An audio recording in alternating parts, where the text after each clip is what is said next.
Ito, hahaha. Di daw nag-endorse si Mayor Magalong, eh ano ginawa sa stage with speech pa? Eh, sinagot ko na nga yan, yung e-library yun. Pero, puro damage control ang naririnig namin mula sa'yo. Tulad nga ng sinabi ko, ano, sino ka man na troll, no? Ayan, pinatulan mo na naman yung commentor mo. Ganyan ka naman kapag binabatikos ka, tatawagin mong troll, tatawagin mong peddler, tatawagin mong sinungaling, aakusahan mo ng walang kredibilidad, sasabihin mong dinedeath threat ka, kaya tuloy nakakasuhan ka ng cyber libel. Sa totoo lang, you push it. Feeling mo kasi attorney ka na walang papatol sa iyo. Tapos ginamit mo pa ang title mo na attorney. At batas ba natin talaga yung dinidiscuss mo sa channel mo? Puro basura na lang ang naririnig dyan. Abay, pag nireview yung channel mo, you barely discuss the law. Abay, nakapokus ka na lang palagi sa sarili mo at sa opinion mo. Kesyo dinedeath threat ka, dinedeath wish ka, ginagaslight ka, abay puro paawa at pabiktim ka na lang.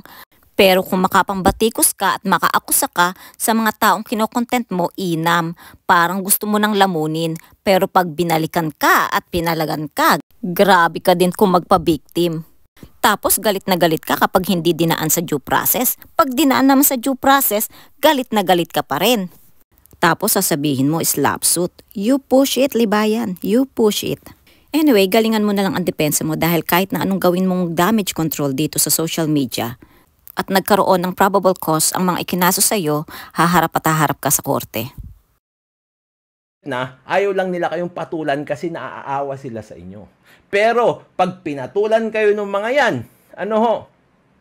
Yan, good luck na lang, himas rehas din. Di ba? Ang sinasabi ko, don't push it. Huwag mong sagarin. Kung sinasagad mo yan, darating ang pagkakataon na may taong papatol sa'yo. Kasi iisipin niya, kapatol-patol ka. O ikaw, Libayan, na-realize mo na ba na yung mga nagkaso sa'yo, naisip nila nakapatol-patol ka talaga? Kaya siguro napuno na yung mga taong nagkaso sa'yo. Siguro panahon na talaga na dapat kang kasuhan kasi una, you barely discuss the law dyan sa channel mo. Pangalawa, minsan ka na lang mag-discuss, sumasablay pa. Pangatlo, attorney ka pero ang pinapakinggan mo at pinaniniwalaan mo isang vlogger na nakarely masyado kay ChatGPT. Oh my goodness naman, abogado ka, palagi mong pinapakinggan vlogger na ChatGPT ang source. Do you really wanted to ruin your legal career? At kung masilip ka ng IBP, hindi na ako magtataka na baka mabigyan ka ng suspension, worst madisbar ka. Kasi habitual na yung mali mong ginagawa dyan sa channel mo. Anyway, galingan mo yung pagpe-prepare mo ng mga evidence at syempre galingan mo yung depensa mo. Attorney ka naman, di ba? Anyway, let's continue. O sige, let's add, for the sake of argument. Okay, nag-endorse siya. Okay, sabi niya for the sake of argument, nag-endorse siya. Pero ang tanong, MLM ba ang front row? Why he support front row? Hindi ba niya inalam o hindi mo ba inalam during that time at sinabihan si Mayor Magalong? Hindi ba't ayaw mo ng MLM? Kaya tama yung sinabi ng commenter, bago ka manira ng ibang bakod, ayusin mo muna yung bakod nyo. Tulad nga ng sinabi ko, hindi maganda yung mag-endorse. Kayo na rin umagri kayo na hindi maganda mag-endorse, di ba? Kasi dito, no? Bago ka manira ng ibang bakod, ayusin mo muna yung bakod nyo, okay. Inayos ko na. Inayos mo na? So, ibig sabihin, may mali. At bakit mo aayusin kung wala namang mali? At bakit mo ngayon lang aayusin? Dahil ba may nakapansin na sa sira niyong bakod kaya inayos mo na? Kung wala pa palang nakapansin, tuloy ka pa rin sa paninira sa iba. Okay, tinanong ko siya tungkol doon at sinabi ko na hindi maganda yung mga mag-endorse ng ganyan. Kung nag-i-endorse ka man. Alam mo, kung pinagalitan pa si Mayor Magalong, naalala ko tuloy yung issue tungkol doon sa pasugalan sa Baguio. Balikan nga natin saglit yung issue na yon. Kung paano nagbida-bida tong si Libayan. Pinapator ni Libayan in action nyo? Itong si Libayan mukhang may pagnanais din na magkaroon ng attorney Libayan in action. Hindi ko i-refer, ako mismo gagawa. Ako mismo pupunta dun. Natatandaan niyo pa ba yung issue na yan, yung nagbida-bida siya? Pero bahalang hindi na tumuloy. Abay, gaano ba kataas ang baha during that time? Pero attorney, balita ko may mga pasugalan pa rin sa Baguio. Wala nang baha, pwede ka nang pumunta.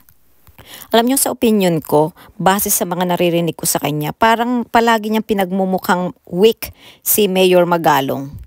Sabi niya, hindi ako nag-i-endorse ng ganyan. Yan yung tungkol sa e-library.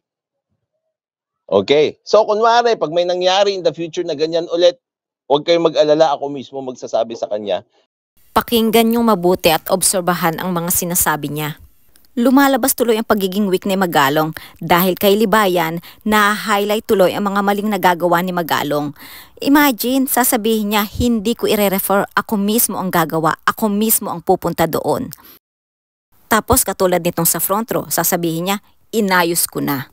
At pabida talaga, sasabihin, huwag kayong mag-alala, ako mismo magsasabi sa kanya. Alam mo, sa totoo lang, Libayan, ikaw ang pahamak kay Mayor Magalong na expose tuloy ang mali-mali niyang ginagawa. Pero ang nakakatawa, expose ka ng expose sa ibang tao, pero kapag kapamilya mo, panay palusot ang ginagawa mo at panay damage control. Siya nga pala yung issue ng membership fee, hanggang ngayon hindi mo pa rin sinasagot. Na hindi maganda yan. Hindi ko sasabihin sa kanya na we will continue. Okay?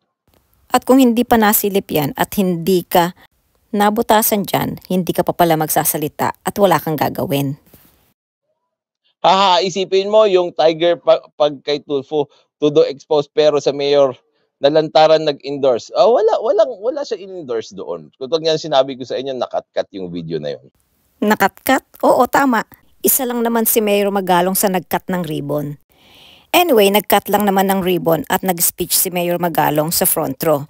Pero meron akong isang nabasa na MLM na si Mayor Magalong ay member ng Empowered Consumerism. Libayan, tinanong mo rin ba yan kay Mayor Magalong at pinagsabihan mo rin ba siya? Masyado ka kasing pabida, kaya ayan ngayon tuloy pati si Mayor Magalong na expose. Video na yun. Hindi siya official face, pero we will take, no, for the sake of argument, what you're saying as true. Damage control pa more.